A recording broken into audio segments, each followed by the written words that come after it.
नमस्कार, स्वागत है आपका बिहार समाचार में। बिहार वालों के लिए सरकार ने आज कई बड़ी घोषणाएं कर दी है। आगामी चुनाव को देखते हुए बिहार वालों को कई बड़ी सौगात दे दी है। साथ ही बिहार वालों के लिए आज कई ताजा और जरूरी खबरें सामने आ रही है। तो आज की बिहार की बड़ी और काम की खबरों पर बात करेंगे। इससे पहले आपसे एक छोटी सी अनुरोध है, कृपया वीडियो को एक प्यारा सा लाइक अवश्य कर दीजिएगा। आपका लाइक करना ही हमारी मेहनत का फल होता है।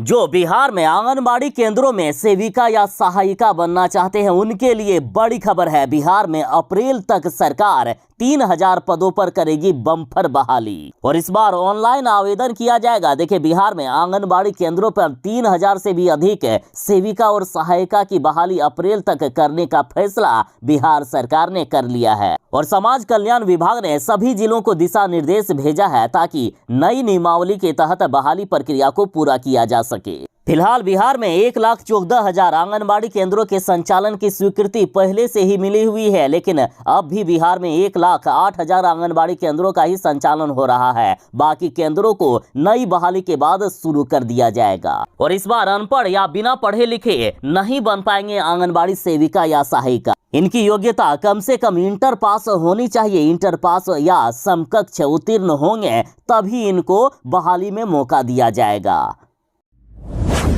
मुख्यमंत्री नीतीश कुमार जी किसी सभा को संबोधित करें और वहां शिक्षक अभ्यर्थी विरोध ना दिखाए, ऐसा शायद ही कभी हो सकता है, क्योंकि नीतीश कुमार जी ने हमेशा शिक्षक अभ्यर्थियों को धोखा देने का काम किया है। 4 सालों से इनकी बहाली प्रक्रिया अटकी हुई है। 7वें चरण की शिक्षक बहाली प्रक्रिया ना ही ये सरकार शुरू करना चाहती है और ना ही शिक्षकों को कभी छोड़ती है। शिक्षक अभ्यर्थी यदि प्रदर्शन करते हैं तो सड़क पर दौड़ा दौड़ा कर इनको पीटा जाता है। और देखिए, जब पूर्णिया में महागठबंधन की हुई महारैली में शिक्षक अभ्यर्थियों ने विरोध प्रदर्शन किया तो नीतीश कुमार जी क्या बोले? क्या बोल रहे हो जी?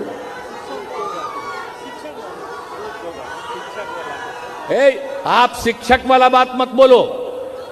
अरे सुनो, यहां पर काहे के लिए आए हो? अरे यहां पर आपको मालूम है कितने शिक्षकों की बहाली हुई और कितने शिक्षकों की हम बहाली करने वाले हैं? कौन आप लोगों को गलत चीज बता रहा है? बड़ी संख्या में शिक्षकों की बहाली होगी।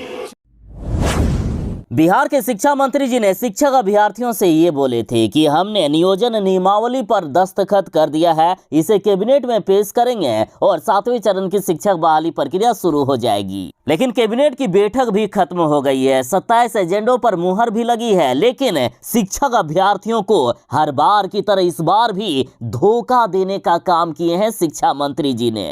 कैबिनेट में नियोजन नियमावली पेश करने की बात तो दूर, ये खुद भी नहीं आए और अब ट्विटर पर ट्रेंड कर रहा है कि शिक्षा मंत्री इस्तीफा दो। पूरे बिहार से यही मांग हो रही है कि शिक्षा मंत्री को इस्तीफा देना चाहिए। देखिए, कहा जा रहा है कि शिक्षा मंत्री ने लाखों एसटीटी, सीटीटी और बीटीटी पास शिक्षक अभ्यर्थियों के साथ विश्वासघात किया है। अगर थोड़ी सी भी उनमें मानवता बची है तो उन्हें अविलंब इस्तीफा दे देना चाहिए। तो वहीं मनीष कुमार झा लिखते हैं कि सरकार को लाखों परिवार से कोई सरोकार नहीं है। कुर्सी बचाने, खूब माल कमाने के चक्कर में अपना कार्यकाल गुजार रही है। संवेदनहीन हो गई है बिहार सरकार। तो वहीं प्रिंस कुमार नामक ट्विटर यूजर लिखते हैं कि राजद का पुराना इतिहास रहा है कि जनता को मूर्ख बनाओ और राज करो, खास करके शिक्षा को चौपट करो। शर्म आनी चाहिए इन लोगों को। और सांकृत नामक ट्विटर यूजर लिखते हैं कि महागठबंधन की सरकार सिर्फ लंबी लंबी छोड़ती रहती है कि हम फलाना करेंगे, चिलाना करेंगे। अरे बेशर्मो, कुछ तो शर्म करो। तुम किसको उल्लू बना रहे हो? जनता सब जानती है और समझती है।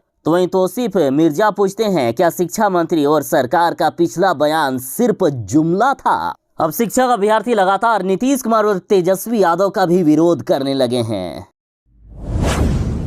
बस कुछ ही घंटों का इंतजार, फिर किसानों के खाते में केंद्र सरकार 2-2 हजार रुपए की राशि भेजने वाली है। देखिए, वैसे किसान जो पीएम किसान सम्मान निधि योजना का लाभ ले रहे हैं उनको 13वीं किस्त की राशि भेजी जा रही है। किसानों के इंतजार की घड़ियां खत्म हो गई है। 27 फरवरी को ही प्रधानमंत्री नरेंद्र मोदी जी किसानों के खाते में पैसे भेजने वाले हैं। 2-2 हजार रुपए की 13वीं किस्त की राशि किसानों के खाते में आने वाले हैं और ये खुद केंद्रीय कृषि मंत्री जी ने घोषणा कर दी है।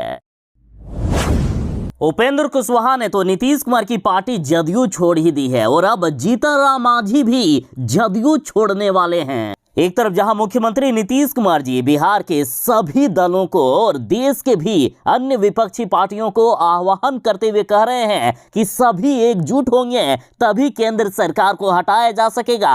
बीजेपी को यदि सिर्फ बिहार ही नहीं देश से भगाना है तो सभी को एकजुट होना पड़ेगा। लेकिन देखा जा रहा है कि महागठबंधन ही नहीं समझ रहा है नीतीश कुमार और तेजस्वी यादव से। उपेंद्र कुशवाहा ने तो साथ छोड़ ही दिया और अब जीतन राम मांझी भी जाने वाले हैं। और इस तरह से महागठबंधन को टूटता देख आखिरकार मुख्यमंत्री नीतीश कुमार जी ने भी जीतन राम मांझी से गुजारिश की है कि आप कहीं नहीं जाएं। जरा आप नीतीश कुमार जी का ये बयान सुनिए। अब लगा हुआ है, मांझी जी पर लगा हुआ है, अब कुछ नहीं मांझी जी को इधर उधर करना है, हम ही लोग उनको आगे बढ़वा देंगे, सब करेंगे, कभी कोई इधर उधर नहीं करेगा, निश्चिंत रहिएगा। इसीलिए सब लोग मिल करके आगे बढ़ेंगे। पूर्णिया में हुए महागठबंधन की महारैली में तेजस्वी यादव बोले कि बीजेपी में लीडर नहीं सबके सब डीलर हैं। बिहार में चल रही है महाराष्ट्र जैसी साजिश। साथ ही तेजस्वी यादव ने कहा है कि बिहार लड़ता है तब दिल्ली हारता है। हम चाहते हैं कि बिहार की तरह दिल्ली में भी धर्म जाति के आधार पर विद्वेष व नफरत फैलाने वाले संघी भाजपाई भगाए जाए और लोकतांत्रिक समाजवादी विकसित और प्रगतिशील भारत का निर्माण हो जिसमें अडानी और भगवतिया देवी बराबर हो। चिराग पासवान ने कहा है कि सरकार को टैक्स देने वाले व्यापारी ही जब सुरक्षित नहीं है बिहार में तो बिहार में आखिर कैसे लगेंगे उद्योग। चिराग पासवान ने कहा है कि इस सरकार में हत्या, अपहरण, लूट, डकैती की घटनाएं आम हो गई है। लोग सोच भी नहीं सकते हैं कि राज्य में अर्थव्यवस्था का क्या हाल होगा। चिराग पासवान ने कहा है कि मुख्यमंत्री के पास गृह मंत्रालय है और मेरी मांग है नीतीश कुमार जी से कि वो व्यापारियों में सुरक्षा का भरोसा दे तभी बिहार का विकास हो पाएगा। तो वहीं कुर्था में हुए लूट कांड का जिक्र करते हुए चिराग पासवान ने कहा है कि जिस तरह अपराधियों ने सरेआम फायरिंग की उससे प्रतीत होता है कि या तो उसमें स्थानीय प्रशासन का डर नहीं है या उनकी मिली भगत है। पुलिस वाले अपराधियों से मिले हुए हैं, चिराग पासवान बोले। बिहार सरकार ने बिहार के खिलाड़ियों को बड़ी सौगात दे दी है। बिहार में अंतर्राष्ट्रीय मेडल पाने वाले खिलाड़ियों को सरकारी नौकरी सीधे दे दी जाएगी। उन्हें सीधे एसडीओ या डीएसपी बेसिस का नौकरी दे दिया जाएगा। देखिए, बड़ी खबर है कि मुख्यमंत्री नीतीश कुमार जी ने खिलाड़ियों को सरकारी नौकरी में सीधी नियुक्ति की बड़ी सौगात की घोषणा की थी और अब कैबिनेट की बैठक में इस प्रस्ताव को मंजूरी दे दी गई है। अब अंतर्राष्ट्रीय खेलों में मेडल हासिल करने वाले या सहभागिता करने वाले खिलाड़ियों को सीधे एसडीओ और डीएसपी जैसे राजपत्रित पदों पर नियुक्ति की जाएगी। देश की बेटियों के लिए बड़ी खुशखबरी है। देखिए, बेटियों की शादी के लिए सरकार इनको 51,000 रुपया तक की मदद देने वाली है। दरअसल पंजाब सरकार की ओर से ये स्कीम चलाया जा रहा है जिसमें एससी, ओबीसी और आर्थिक रूप से कमजोर वर्ग यानी ईडब्ल्यूएस श्रेणी से संबंधित परिवारों की लड़कियों के लिए ये ऑफर दिया गया है। इस वर्ग में आने वाली लड़कियों को उनकी शादी के समय 51,000 रुपया की सहायता दी जाती है। बशर्ते कंडीशन बस इतना है कि लड़की की उम्र कम से कम 18 साल होना चाहिए। और बिहार वालों के लिए भी बड़ी खबर है कि बिहार या कोई अन्य प्रदेश के लोग अगर पंजाब में रह रहे हैं तो उन्हें भी इसका लाभ मिल सकता है। पंजाब सरकार की ओर से आशीर्वाद योजना की शुरुआत की गई है। इस योजना की शुरुआत 1997 में ही की गई थी और अब ये योजना पूरी तरह से लागू हो गई है। हर कोई इस योजना का लाभ ले सकता है। कई बार इस राशि को बढ़ाया गया है। पहले जहां इस राशि में मात्र 5100 रुपए दिए जाते थे, लेकिन अब 51,000 रुपए दिए जा रहे हैं।